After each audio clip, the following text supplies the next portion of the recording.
సార్లు నిబంధనలు పక్కన పెట్టైనా పనిచేస్తున్న పరిస్థితి వస్తే చేసిండు కేసీఆర్ గారు ఆ రోజు. కానీ ఇవాళ ఆ దమ్ము లేదు. నాగార్జున సాగర్ కాలువ కట్ట మీదకి పోవడానికి లాగులు నడుస్తున్నాయి ఆ జిల్లా మంత్రులకు. ఇక్కడ వచ్చి మీడియా ముందట ఎగిరెగిరి పడే మంత్రులు ప్రపంచంలో ప్రతి విషయానికి ఊర్లో పెళ్లికి కుక్కల హడావుడని వీళ్ళకి ఏ సంబంధం లేని విషయాల్లో కూడా ఎగిరెగిరి పడే కోమటిరెడ్డి వెంకటరెడ్డి నాగార్జున సాగర్ కట్ట మీద నడు ఇప్పుడు తుమ్ము ఎడమ కాలువ తుమ్ము తీసి నీళ్ళు తీసుకురానికి దమ్ముంటే అది సోయలేదని చేత కాదు, నిద్ర నటిస్తున్నాడు. 10 రోజులుగా నేను పొలాల గట్లెంబడి తిరుగుతుంటే ఎండిపోయిన పొలాలు తిరుగుతుంటే నిద్ర నటిస్తున్నాడు. తేలుగుట్టిన దొంగలాగా తప్పించుకు తిరుగుతున్నాడు. ఉత్తమ్ కుమార్ రెడ్డికి ఉత్తదే పరిజ్ఞానం లేని ముచ్చట. పోయిగా నీళ్ళ మంత్రి సొంత నియోజకవర్గంలో ఎండిపోతున్నాయి. ఒకవైపు గోదావరిలో ఇంకోవైపు హుజూర్నగర్లో, ఇటు కృష్ణ నీళ్ళు అటు గోదావరి నీళ్ళు రెండింటితో కాపాడుకునే అవకాశం ఉండే, కానీ అది లేదు ఆలోచన. 12 రోజులు వరుసగా పాలేరుకు నీళ్లు పోతుంటే గతంలో మేము ఇచ్చినాం కదా, రైతాంగానికి సాయం చేసి మీ పద్ధతిలో మీరు చేసుకోమని చెప్పినాం కదా అని చెప్పి రైతులు అదే పద్ధతిలో కాలువ కట్టల మీద పోతే కేసులు పెట్టి వందలాది మంది పోలీసుల రక్షణ పెట్టి దౌర్జన్యంగా నీళ్లు తీసుకుపోయారు తప్ప నల్గొండ రైతులను కాపాడుకోవడానికి ఏమాత్రం ప్రయత్నం చేయలేదు వీళ్ళు. ప్రభుత్వానికి ఏమాత్రం సోయి లేదు. ఏమైనా ఇక్కడ వసూలు అక్కడ ముడుపులు కట్టుడు తప్ప ఇది మా పని కాదనుకుంటున్నాను. ఢిల్లీకి ముడుపులు కట్టుడే మా పని. ఇక ఎట్లాగో మళ్ళీ 5 ఏళ్ల తర్వాత రాము కాబట్టి అందిన కాడికి వసూలు చేసుకోవడే మా పని అనుకుంటున్నారు. వీధి రౌడీలాగా మంత్రులు కూడా, ప్రత్యేకించి నల్గొండలో రైస్ మిల్లర్లను భయపెట్టించి కోట్ల రూపాయలు, క్రషర్ మిషన్లను భయపెట్టించి కోట్ల రూపాయలు, కాంట్రాక్టర్లను భయపెట్టించి కోట్ల రూపాయలు, ఇంకా దుర్మార్గంగా ఉత్తదేవ పేపర్ ప్రకటన చేసి ఇక్కడ 100 కోట్ల రోడ్డు పెడతా అక్కడ 100 కోట్ల రోడ్డు పెడతా అని చెప్పి ఒకటే కాంట్రాక్టుకు 4 కాంట్రాక్టర్లను పిలిపించి వసూలు చేసుకుంటున్నాం కూడా చెప్పి తెలుస్తూ ఉంది. అంత చిల్లరగా ఇక కొన్ని చోట్ల పాపం పట్టణాలలో ఇల్లు కట్టుకున్న వాళ్ళను కొద్ది జాగ్రత్తతోనే ఏదో కష్టపడి రూపాయి ఖర్చు పెట్టుకొని మధ్యతరగతి వాళ్ళు ఇల్లు కట్టుకుంటారు. దాంట్లో ఏదో కొంత నిబంధనలు అమలు చేయలేరు, సెట్ బ్యాక్స్ అమలు చేయలేరు, కాస్త నికాల్తాలు బయటకు వస్తాయి. దానికి మున్సిపల్ అధికారులు పంపించి నోటీసులు ఇచ్చి వాళ్ళ దగ్గర కూడా 50,000 లక్ష రూపాయలు వసూలు చేసుకొని తింటున్న సమాచారం వస్తూ ఉంది. ఇంత నీచంగా ప్రవర్తిస్తూ ఉన్నారు. గీ పనిలో ఉన్నారు. రైతుల సోయి లేదు వీళ్ళకు. ఇంకొక వైపు బీజేపీ భక్తు రాజకీయమే తప్ప ప్రజల పట్ల ఎన్నడూ ప్రేమ లేని పార్టీ అది. ప్రజల్ని పుట్టలు కొట్టాలి, ఆదాయాన్ని పెంచాలన్న ఆలోచన తప్ప ఆ పార్టీకి ఇంకొక పని లేదు. ఈ తెలంగాణలో బీజేపీకి కాంగ్రెస్ బీ టీమా, కాంగ్రెస్కు బీజేపీ బీ టీమా అన్న పద్ధతిలో నడుస్తూ ఉన్నారు. పూర్తిగా అభ్యర్థులు పెట్టుకోవడానికి అండర్స్టాండింగ్లో ఉన్నారు. మీరు కొన్ని చోట్ల బలహీనమైన అభ్యర్థులు పెట్టిన, మేము కొన్ని చోట్ల బలహీనమైన అభ్యర్థులు పెడతాం, ఇద్దరం గెలవాలి, ఈ ఆలోచన తప్ప సోయి లేదు. నిజంగా ఒక ప్రతిపక్ష పార్టీగా బీజేపీ ఈ రాష్ట్రంలో ఏం చేయాలి? ఇంతవరకు ఒక్కరోజైనా వాళ్ళ కేంద్ర మంత్రి కిషన్ రెడ్డి కావచ్చు, రాష్ట్ర పార్టీ అధ్యక్షుడు, ఇతర ఎంపీలు కావచ్చు, ఇతర నాయకులు కావచ్చు, ఎక్కడనైనా ఎండిపోయిన పొలాలను సందర్శించే కార్యక్రమం చేసిండ్రా? కరువు పరిస్థితి మీద ప్రభుత్వం స్పందించాలని డిమాండ్ చేసిండ్రా? లేదా ఈ ప్రభుత్వం ప్రజలకు ఇచ్చిన హామీలు నెరవేర్చకుండా మోసం చేస్తుంటే ఒక్క మాట మాట్లాడినరా? లేదు. ఇప్పటికీ కేసీఆర్నే తిట్టాలి, బీఆర్ఎస్ మీదే దాడి చేయాలి. ఇద్దరు వేట కుక్కల్లాగా బీఆర్ఎస్ పార్టీ నాయకులు ఎత్తుకుపోయే పనిలో తప్ప ఇంకో పనిలో లేదు. ఇద్దరికి ప్రజల్లో పునాది లేదు. ఆ కిషన్ రెడ్డి గారు ఎప్పుడేం మాట్లాడుతాడో ఆయనకు సోయలేదు. మొన్న కేసీఆర్కు కవితమ్మ కేసుకు తెలంగాణకి ఏం సంబంధమే లేదన్నాడు. నిన్న ఏదో నిరూపిస్తా అంటున్నాడు. మీడియాలో స్పేస్ తప్ప ప్రజల్లో బేస్ లేని నాయకుడు కిషన్ రెడ్డి. మీడియాలో స్పేస్ తప్ప ప్రజల్లో బేస్ లేదు. ప్రజల్లో బేస్ ఉంటే ప్రజల సమస్యలు గుర్తుంటాయి, ప్రజల సమస్యలు దృష్టికి వస్తాయి, ప్రజల సమస్యల్ని ప్రతిబింబించే ప్రయత్నం చేస్తారు. ఒక పార్టీ అధ్యక్షుడిగా కనీస సోయి లేదు. లక్షలాది ఎకరాలు ఎండుతుంటే ఒక్క మాట లేదు. ఏమైనా కేసులు, జైళ్ళు ఈయన చేస్తాడట. ఈడీ చేసే విచారణ ఈయన చేస్తాడట. నేను విచారణ చేస్తా వస్తారా అని మాట్లాడుతున్నాడు. ఇది స్పష్టంగా తెలియజేస్తూ ఉంది. బీజేపీ ఉసుగొలిస్తేనే ఈ ఈడీ కేసులు అయితేనే విషయం ఏముంది. ఆ కేసులో 2 సంవత్సరాల పైగా విచారణ చేసి వీళ్ళే విచారించి వీళ్ళే వదిలేసి కవితమ్మను గతంలోనే వారం రోజులు 10 రోజులు విచారణ చేసి తీసుకుపోయి అవాళ ఏ ఆధారం లేదని వదిలేసింది. ఇవాళ ఎన్నికలు వచ్చిన సందర్భంలో ఈ దేశంలో బీజేపీకి వణుకు పుడుతుందంటే కేవలం కేసీఆర్, కేజ్రీవాల్ని చూసి. అందుకే ఇద్దరిని బంధించాలి, ఈ ఇద్దరు నిబంధనలు నెట్టాలి, ఎన్నికల్లో దొంగదారులు బయటపడాలి. దాని కొరకు తయారు చేసిన కేసు తప్ప ఇంకోటి కాదు అని స్పష్టంగా అర్థమైంది మనకు. మొన్నటి వరకు మొన్ననే చెప్పిండు మీ అందరి సాక్షిగా ఆ కేసుకు తెలంగాణకి ఏం సంబంధం అని మాట్లాడినోడు నిన్న మళ్ళీ మాట మార్చి ఎందుకు కేసు మేము విచారణ చేస్తా, నిరూపిస్తా. నేను ఈడీని డిమాండ్ చేస్తున్నా, కిషన్ రెడ్డిని కూడా విచారించండి. ఎందుకంటే నా దగ్గర ఆధారాలు నేను మాట్లాడండి. నిన్న ఆధారాలు ఉండి 2 సంవత్సరాల నుంచి ఎందుకు చెప్పలేదు కిషన్ రెడ్డి? ఇందులో మతలబేంది? కిషన్ రెడ్డి కూడా భాగస్వామ్యం ఉందా? ఒకవేళ జరిగితే అక్కడైన పొరపాటు ఎందుకు ఇవ్వలే? ఆధారాలు ఉండి 2 సంవత్సరాల నుంచి ఈడీ ఆధారాలు దొరకనే కదా కొట్టుకుంటుంది కింద మీద. ఏ ఆధారాలు లేకనే కదా ఎలా కలబడ్డది. ఇవాళ ఎన్నికలు ఉన్నాయి. ఎన్నికల సందర్భంలో ప్రతిపక్షాలు లోపల పెట్టాలి, పనులు తీసుకోవాలి అన్న దుర్మార్గమైన ఆలోచనతోనే అరెస్టులు చేస్తున్నారని స్పష్టంగా కనబడుతుంది. ఇవాళ దేశానికి అంత అర్థమైంది. ఒక్కటంటే ఒకటి ఇప్పటివరకు కాంగ్రెస్ పైన విమర్శ లేదు బీజేపీ నుంచి. ఆయన కిషన్ రెడ్డి కావచ్చు, ఇంకో ఎంపీ కావచ్చు, ఇంకో ఎమ్మెల్యేలు కావచ్చు.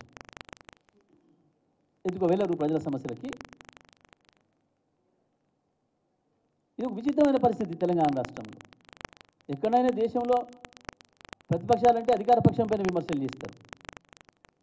కానీ ఇక్కడ ఇద్దరు కలిసి ఒకే పద్ధతుల్లో కేసీఆర్ గారి పైన దాడి చేస్తున్నారు, బీఆర్ఎస్ పైన దాడి చేస్తున్నారు అంటేనే వీళ్ళ బలహీనత అర్థమవుతుంది. పార్లమెంట్ ఎన్నికల్లో భయం పడుతున్నారు వీళ్ళు. నిజంగా వీళ్ళకంత దమ్ము ధైర్యమే ఉంటే మీడియాలో మీరు చేసుకునే ప్రచారానికి మేమే ఉన్నాం బీఆర్ఎస్ లేదు అని ఇద్దరు కలిసి ఏదైతే మాట్లాడుతున్నారో, మరి లేని బీఆర్ఎస్ నుంచి నాయకులు ఎందుకు తీసుకొచ్చుకుంటున్నారు? బతిలాడి భయపెట్టించి దొంగతనంగా దౌర్జన్యంగా ఎందుకు తీసుకుపోతున్నారు? 2 పార్టీలకు సగం మంది పైన అభ్యర్థులు బీఆర్ఎస్ అభ్యర్థులు ఎందుకు అక్కరైనరు? పాపం సీనియర్లు అడుగుతున్నారు. విహెచ్ లాంటి వాళ్ళు, సంపద లాంటి వాళ్ళు ఏడుస్తున్నారు. ఎందుకో ఇచ్చుకోరు. మీకున్న బలంతో మీరు గెలవలేరు, బీఆర్ఎస్ బలాన్ని తీసుకుంటే తప్ప మీరు గెలవలేము అనే విషయాన్ని ఒప్పుకుంటున్నారు. కానీ మీరు ఎవరిని అభ్యర్థులను తీసుకపోయినా ప్రజలు తొందరలోనే తెలుసుకున్నారు. కేసీఆర్ఏ శ్రీరామ రక్ష తప్ప ఈ తెలంగాణకి ఇంకొక ఏ పార్టీతోనూ కూడా తెలంగాణ ప్రయోజనాలు రక్షించబడవు అనే విషయం అర్థమైపోయింది. పార్లమెంట్ ఎన్నికల్లో తప్పకుండా బీఆర్ఎస్కి పట్టం కడుతున్న విషయం అర్థమైపోయింది. అందుకే ఇద్దరు కూడా సమస్యల గురించి మాట్లాడతలేరు. 100 రోజులైంది, ఎందుకు ఇస్తలేవు రైతు బంధుని అడగలే ఇంతవరకు కిషన్ రెడ్డి ఒక్కరోజు కూడా. ఏమైంది? మీరు ఇచ్చిన మాట రైతు రుణమాఫీ 9వ తారీఖు ఇస్తున్నావు కదా, ఏమైంది అని ముఖ్యమంత్రిని ప్రశ్నించే దమ్ము ధైర్యం లేదు బీజేపీకి. ఇద్దరు కలిసి ఏందో కేసీఆర్ని నువ్వు జైల్లో పెడతలేవు, నువ్వు జైల్లో పెడతలేవు. గిదా మీరు మాట్లాడే మాటలు గివా చేయాల్సింది. ప్రభుత్వం 100 రోజుల వైఫల్యాన్ని బయట పెట్టాలి. బీజేపీ నిజంగా కాంగ్రెస్ బి టీం కాకపోతే ఇక్కడ లోపాయికారి ఒప్పందం మీద ఉంది ఉన్న ముఖ్యమంత్రికి, ఇప్పుడున్న బీజేపీకి. అందుకే ఒక్కటంటే ఒక విమర్శ లేదు ప్రభుత్వం పైన.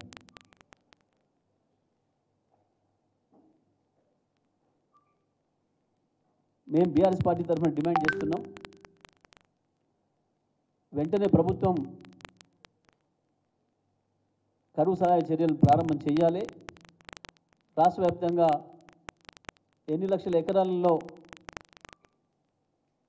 వరి పొలాలు ఎండిపోయినాయో, రైతాంగానికి జరిగిన నష్టం ఎంతో అంచనా వేయాలి. ఆ రైతులకు ఎటువంటి ఊరటనిస్తారో, ఏం ధైర్యం ఇస్తారో,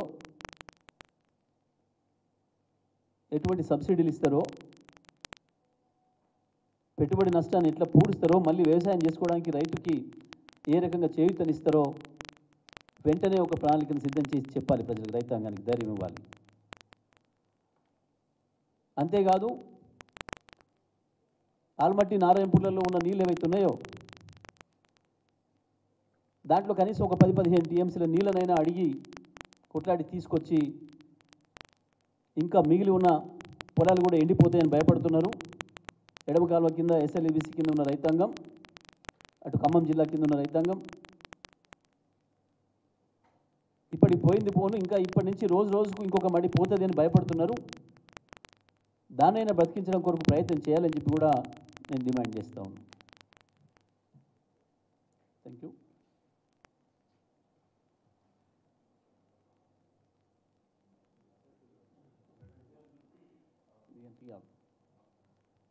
మీకు తెలుసు కదా, కృష్ణారెడ్డి గారు నల్గొండ, ఇటు మల్లేష్ గారు భువనగిరి.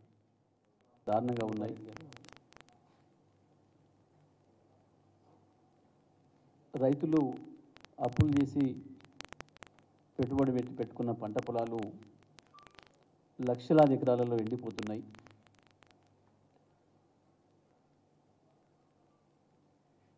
ఒకవైపు రైతు బంధు రాకున్నా తర్వాతనైనా వస్తుందిలేమన్న నమ్మకంతో బ్యాంకుల్లో రుణమాఫీ కాక బ్యాంకు లోన్లు దొరకకపోతే, బ్యాంకులో వెళ్ళే పరిస్థితి లేకపోతే ప్రైవేట్ అప్పు తెచ్చుకొని ఒక్కొక్క ఎకరానికి 20 నుంచి 35 వేల పెట్టుబడి పెట్టి తీర పంట చేతికి వచ్చే సమయానికి ఒక తడి 2 తడుల నీళ్ళు అందక లక్షలాది ఎకరాలు ఎండిపోయి రైతాంగం నానా ఇబ్బందులు పడుతున్నారు. ఈ రాష్ట్ర ప్రభుత్వానికి సోయి లేదు. తీర పంట చేతికి వచ్చే నేను గత వారం రోజులు ఉమ్మడి నల్గొండ జిల్లాలోని 6-7 నియోజకవర్గాలు తిరిగి అక్కడ రైతాంగాన్ని కలిసి స్వయంగా పొలాలకు వెళ్ళి